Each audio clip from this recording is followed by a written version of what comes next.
Hello viewers, welcome back to my channel.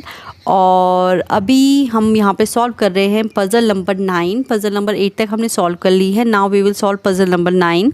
तो puzzle number 9 को read करना शुरू करते हैं। तो that is 7 persons are going to participate in a quiz contest. Okay, तो 7 पर्सन्स हैं जो पार्टिसिपेट करने जा रहे हैं किसी क्विज़ में, और 7 डिफरेंट मंथ में। तो 7 डिफरेंट मंथ हैं और 7 पर्सन्स हैं। ओके, अब क्या है, यहाँ से पॉइंट्स शुरू हो जाते हैं। तो यहाँ से हम पॉइंट बनाना शुरू कर लेते हैं। ठीक है, तो दिस इज़, ये हमने 8 नंबर वाली पज़ल सॉल्व की थी। अब इस पार्ट पे करेंगे हम 9 नंबर वाली पज़ल सॉल्व।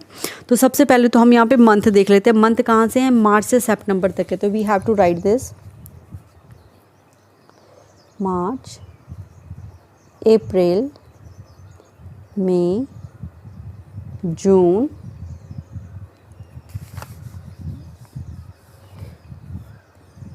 जुलाई, अगस्त, सितंबर। ओके, अब यहाँ से स्टार्ट करते हैं कि मंथ कौन कौन से डेट के हैं। 31, 30, 31, 30, 31, 31, 30।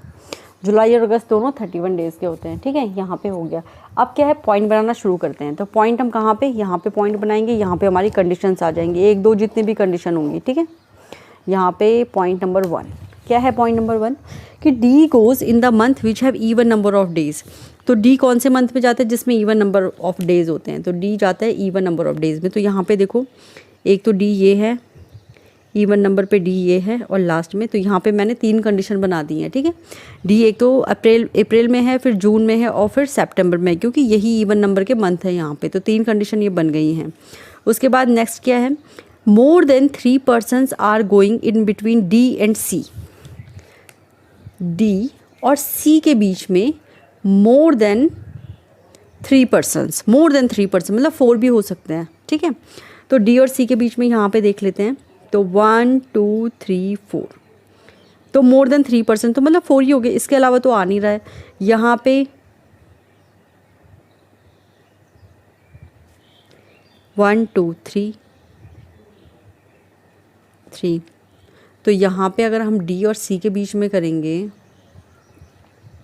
तो यहाँ पे क्या है, डी और सी के बीच में इस वाले जो हमने ये वाली कंडीशन बना रखी है, तो इसमें तो सेटिस्फाई नहीं हो रहा है। क्यों नहीं हो रहा? क्योंकि अगर मैं यहाँ पे सी लिखूँ तो सिर्फ 2 मेंबर आ रहे हैं, और जबकि हमारे पास पॉइंट में लिखा है कि मोर देन 3 होने चाहिए। तो या तो इसमें सेटिस्फाई हो रहा है, या तो ये वाला सेटिस्फाई हो रहा है। ठीक है, तो इन दोनों कंडीशन में होगी तो एक ही कंडीशन अप्लाई। ठीक है, तो ये हो गया। Now next we have only 2 persons going in between F and C. तो एफ और सी के बीच में केवल 2 पर्सन जा रहे हैं। तो ये तो हम यहाँ से भी कर सकते हैं कि सी अगर यहाँ पे आ गया तो एफ और सी के बीच में केवल 2 पर्सन्स। ओके, तो ये हो गया। यहाँ पे एफ और सी के बीच में ये हो गया। ओके, ठीक है। Now the next one is E goes after G. E goes after G. E क्या है? After G. एक पॉइंट ये हो गया। G who does not go in March. Okay, G क्या है? मार्च में नहीं जाता है। ठीक है, तो जी यहाँ पे नहीं है। तो जी या तो यहाँ पे है या ये यहाँ पे है, कहीं पे भी हो सकता है। ठीक है, जी क्या है? मार्च में नहीं जाता है। तो यहाँ पे मार्च लिख दो, कैंसिल कर देते हैं। Now 3 persons are going in between A and B. ठीक है, तो ए और बी के बीच में 3 पर्सन जाते हैं। अब ये नहीं पता ए अप है बी डाउन है, वी डोंट नो। इसके बाद ए डज़ नॉट गो आफ्टर सी। ए जो है वो आफ्टर सी नहीं है। ठीक है, तो मतलब बिफोर सी है। आफ्टर सी नहीं है तो बिफोर सी है।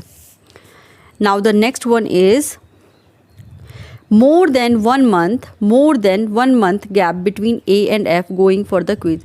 तो ए और एफ के बीच में मोर देन 1 मंथ है। ठीक है, तो ए और एफ के बीच में 2 या 3 का गैप है। ठीक है, मोर देन 1। ठीक है, तो इस टाइप से ये पॉइंट हमने डन कर लिए। अब क्या है, जब हमने पॉइंट डन कर लिए तो हमें पज़ल देखने की नीड ही नहीं होती। अब यहाँ से स्टार्ट करते हैं फटाफट। डी इवन नंबर पे वी हैव रिटन। डी और सी के बीच में मोर देन 3 है, वी हैव डन। एफ और सी के बीच में 2 है, we have done. E after G है और जी मार्च में नहीं जाता है, तो अभी तो ये क्लियर नहीं है। ए और बी के बीच में 3 पर्सन है, तो ए और बी के बीच में अगर ए यहाँ पे होगा तो बी यहाँ पे आ जाएगा। लेकिन इसके साथ एक और है कि ए आफ्टर सी नहीं है, तो ए बिफोर सी है। ओके, तो ये भी हमें क्लियर नहीं है अभी। अगर हम ए यहाँ पे लिखते हैं तो ए और बी के बीच में 3, ए यहाँ पे आएगा तो 1 2 3 नहीं। अगर ए यहाँ पे आएगा तो 1 2 3 पर्सन्स हो गए, बी यहाँ पे आ जाएगा। एक कंडीशन क्या है, ए आफ्टर सी नहीं है, तो ए बिफोर सी है। ओके, तो वो तो ऑब्वियसली है। अगर यहाँ पे ए और बी के बीच में हम 2 करेंगे, यहाँ पे नहीं हो रहा, ए यहाँ पे आएगा 1 2 3, नो, ये वाली कंडीशन सेटिस्फाई नहीं हो रही है। ओके, सो क्योंकि यहाँ पे क्या है, अगर हम ए यहाँ पे लिखेंगे तो 1 2 3, लेकिन यहाँ पे तो एफ है।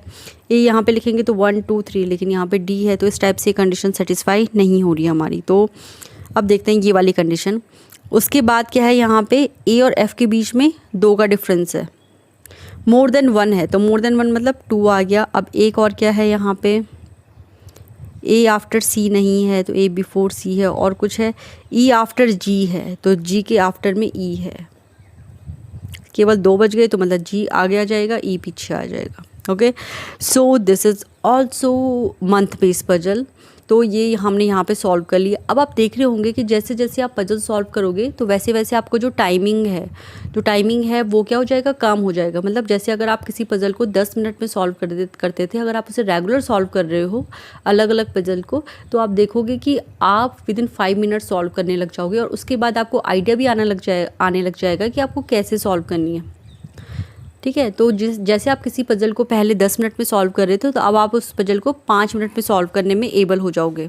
ठीक है, तो इस टाइप से अगर आप प्रैक्टिस करते रहोगे तो पजल आपके लिए बहुत इजी हो जाएंगी, और आप डेली एक पजल सॉल्व करोगे, डेली 2 पजल सॉल्व करोगे, तो it will be very good for you. अभी जैसे कलर का एग्जामिनेशन जो है SBI कलर का, वो उसकी डेट डिसाइड हो गई है कि अगर 13 और 19, और बीच में भी आई थिंक एक 3 जून, 3 13 और 19 इनमें से किसी भी डेट को हो सकता है। तो अपनी प्रिपरेशन को एग्जैक्ट रखिए। और अगर जिसका 3, so guys, thanks for watching this video, and if you like this video, so please like it and please subscribe this channel for more videos.